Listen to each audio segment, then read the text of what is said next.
Fox News Alert now. President Trump speaking to reporters just moments ago as he was leaving the White House on his way to Florida. He addressed the whistleblower as well as claims surrounding former Vice President Joe Biden. We're going to have those comments for you moments from now, and we'll bring those to you. Meanwhile, let's bring in our headliner, Peter Schweizer, the author of Secret Empires and president of the Government Accountability Institute. Peter, good morning, and thank you for being here. So first up, good morning. We know that Volker's behind closed doors is the first key witness for Democrats to question in all of this. What do you expect will come of this morning? It's hard to say. Look, there's a lot of contradictory stories. My view is it's completely legitimate for the United States government to investigate the actions of political figures around the world, particularly when it involves self-enrichment. Yes, Joe Biden is a political opponent, but these actions involving his son occurred while he was vice president of the United States. And the notion that if you're running for office, you get a get out of jail free card, I think is ridiculous. So I think there's nothing wrong with saying it should be done through the Department of Justice, working with Ukrainians. Okay, our.com, FoxNews.com, is reporting that the former Ukraine prosecutor was told to back off the probe of the Biden-linked firm. You've been looking at this. What have you found out about that? Is that true or not?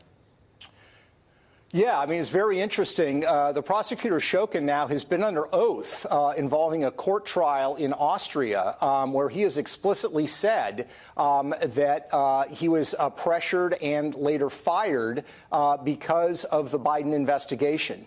There are other Ukrainians that contradict that, but the bottom line is, at the end of the day, this needs to be investigated. What we know for a fact, Bill, is in Ukraine and in China, the only two countries where Joe Biden was point person on U.S. foreign policy, his son cashed in big time in both countries. In Ukraine, 2 months after his father is put in charge of U.S. aid going to Ukraine, he gets this board appointment at Burisma. According to banking records, he was getting $83,000 a month for a job. He had no background in Ukraine, and he had no background in energy. Why that in and of itself should not be investigated, I, for the life of me, can't understand. And do we want a country where political leaders, Republicans, Democrats, whoever, are cashing in that way? I don't think so. Well, that's why I think this needs to be investigated. To remind everybody, here's what Joe Biden said on the record, speaking to our own Peter Doocy, when asked about his son's business dealings and whether they were ever discussed between the two.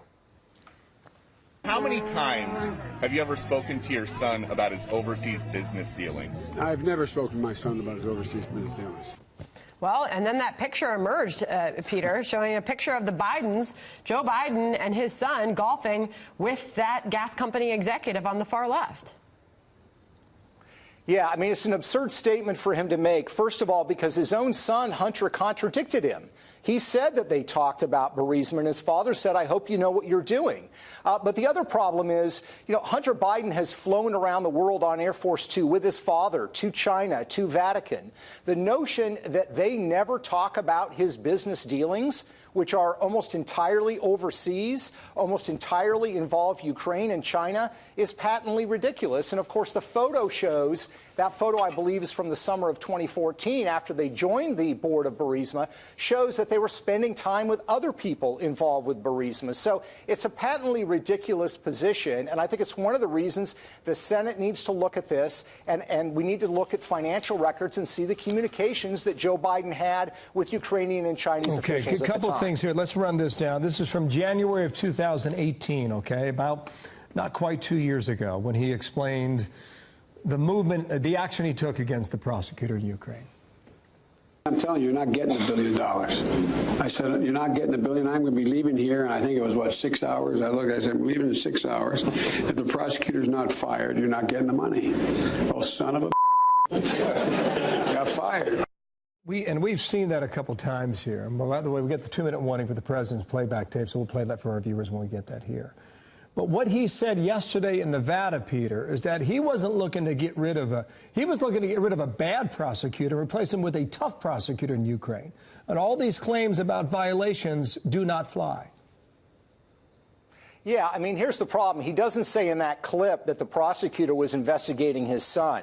And this argument that he was a bad prosecutor he wanted to get rid of is irrelevant. The fact of the matter is that they were investigating his son, and he wanted that prosecutor fired. It was entirely inappropriate and may have crossed some legal lines, considering what other possibilities he might have engaged in. That's why we need to investigate it. And by the way, that statement that he made is an absolute explicit example of a quid pro quo, not ambiguous, not coded words at all. If you contrast that to the conversation that the president had with the Ukrainian president, it's not that kind of language. And, people who have suggested that Donald Trump was hinting at a quid pro quo or he was using coded language, anybody who's followed Donald Trump for 6 months knows he does not speak in coded words and does not hint at things. He's very direct and bold. And I think it's important to draw the distinction between those two sets of conversations. Well, Biden seems to think that the president's attacks are merely